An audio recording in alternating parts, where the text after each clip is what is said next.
workshop, and our guest speaker is Judge Patrick Carney, the Housing Court Judge at City Court in Buffalo. Can you tell people who you are? I'm Aminah Johnson. I'm Push Buffalo Tenant Advocate, and I'm the host of this workshop today. What does a tenant advocate do? Well, I go to Housing Court, I go to the apartments, I'm in touch with the City Hall inspectors, I know the lawyers and the City Court Judge, I go to apartments, I take pictures, I contact the landlords, and I let them know that I'm the go-between, City Court and the inspectors. Do the work or I will turn you in. All right, so tell us about your situation. You help lots of people every day with tenant issues, and you're just a regular person like everybody else.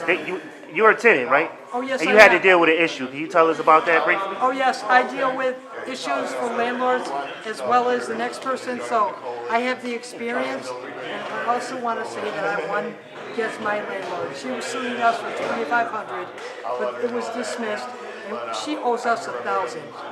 We were living there for 9 years and she didn't renew our lease because it was retaliation when we called City Hall, and it was proven that it was retaliation, and we won. Here's the decision.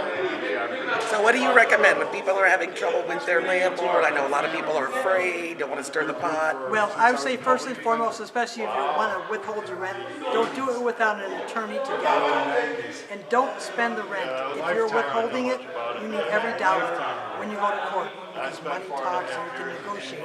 But if you don't have the money, you might have to move in 3 days. So if you're going to withhold your rent, when the landlord doesn't do repairs, that's your right. And make sure you hold the rent, not spend it. And if people want to contact you, what's the best way to contact you? At Push Buffalo, our number is 884-0356, but we're moving in a month to School 77, and the phone numbers will probably change. So we got pushbuffalo.org, and you can look me up, Aminah Johnson. Thank you. Thank you.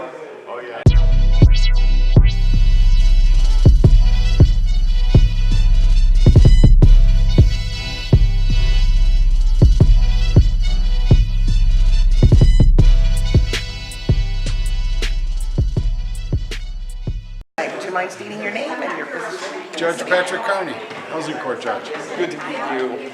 Thank you for your time. We just had a couple questions. We're here at the Tenants' Rights Workshop. And one question that's been on people's minds is, have you seen an increase in housing court cases? The cases are pretty steady, unfortunately. The building inspectors investigate about 20,000 311 calls a year. They write probably between 3,000 and 4,000 cases every year. I'm the only housing court judge, so that we get the 3,000 or 4,000 cases written every year. That does not include the county health code cases, which are completely different. We have seen a huge increase in the number of lead paint cases because the county health inspectors are focusing on lead paint because of all the children that are harmed by it. Because the housing stock in Buffalo is so old, there's still lead paint, even on houses that were recently painted. If they weren't painted according to lead paint removal standards, that lead is still underneath. So when that paint flakes off, even that paint, even though it didn't go on with lead, it comes off with lead. So the county has certain grants that were recently given by federal government and state government, so they've increased their staff. The only staff that hasn't increased is mine. I mean, there's still only one of me. That's still really good to I was real know. happy about that. And so, in kind of bigger picture, how do you view your role in the housing court as a housing court judge? My role in housing court, according to me, is to focus on the property, to get the properties repaired, and to focus on the people that desperately need help. And there's always a gap. For example, the lead paint programs are all geared towards children. So if you have children in the household, the county has funds to help you get your home painted, to get the apartments painted, even for income properties, which I kind of have mixed feelings about this. I did not know that. The owners of income properties can get free paint, free labor, if there's children living there. The problem there, where's the gap? The gap is with the elderly. Yes. The programs don't actually help the elderly. They go to the bottom of the list, oddly enough. I jokingly said the other day, I want to kind of start a rent-a-kid program so we can rent children to the elderly people. And we That's actually hyperbole, folks. we tell grandmothers, do you have grandchildren? Are they at the house? Do they visit always? My 12-year-old grandson is at our house, gets dropped off on and off the school bus. So oddly enough, we would qualify for lead paint assistance.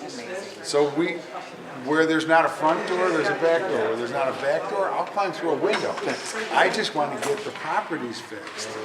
And what people don't understand about housing code is that it is a lot of poor people. It's a lot of elderly people. It's a lot of widows. It's a lot of people where their circumstances have changed from the time they purchased the house.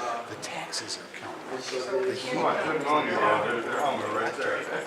And trying to take care of the elderly is becoming an issue, particularly for housing code. Now we have legal services for the elderly. That's wonderful.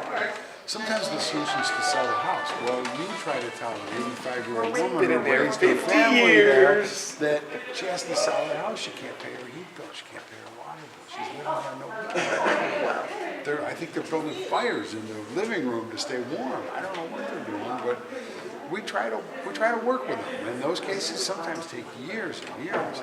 Not like the income. I mean, if you buy a house and you're going to make money on it, I'm tough. I'm nasty. I'm mean.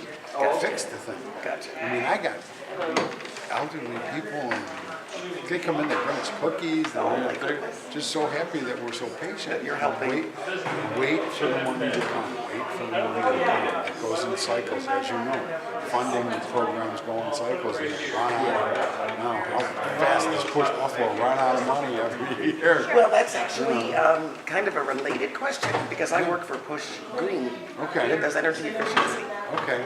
And one of the things we've been hoping to do is find a way if someone shows up and an issue is incredibly high heating bills, we are able to help people find free programs to get energy efficiency work done. Okay. So that's, I guess, off camera, maybe conversation. No, what you should do is coordinate from my court. You could coordinate with legal. They just changed. It used to be Legal Services for the Elderly. Oh yes, Now it's the Center for Elderly Law and Justice. And if you coordinate with Rosalind, who's their attorney in my court, that way we can get the house fixed and maybe get them some heat. That'll free up some money to fix the houses. All right, so you Try folks to heard that, right? Yeah. Rosalind, the Center for Elder Law and Justice. Center for Elder Law and Justice. Right. And if they're in housing court, we'll hook you up with them. All right, We'll great. hook you up, like I tell people, every Monday we do all the arrangements and all the new people come in. Thanks for everything. And I threaten all the landlords. And I tell everybody else, if you're owner occupied, Yes. we have legal services, we have housing repair services, we have all kinds of things. Just work with us. Just get your applications in, fill out, go every place you can go. And the Community Action Organization now has a housing program. Wow, So we work with everybody. my goodness. Try to get it fixed. One more question? Sure. Push Green has done a couple of programs where we put a kind of a substantial amount of money into energy efficiency work, and the agreement is that the landlord will not raise the rent for a certain period of time or evict the tenant that's there, that's low income, now that they have this renovated property. Do you find that coming up at all? Is that a question that you ask landlords? We have not had that come up at all. No. That would be if you find landlords violating that policy. We also do all the evictions because we don't have enough to do. So we do all the evictions. And I supervise all the evictions.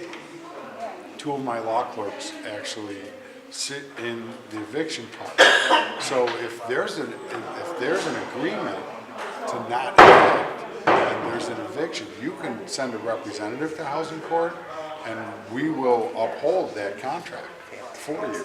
But we have to know about it. Thank you so My much. pleasure.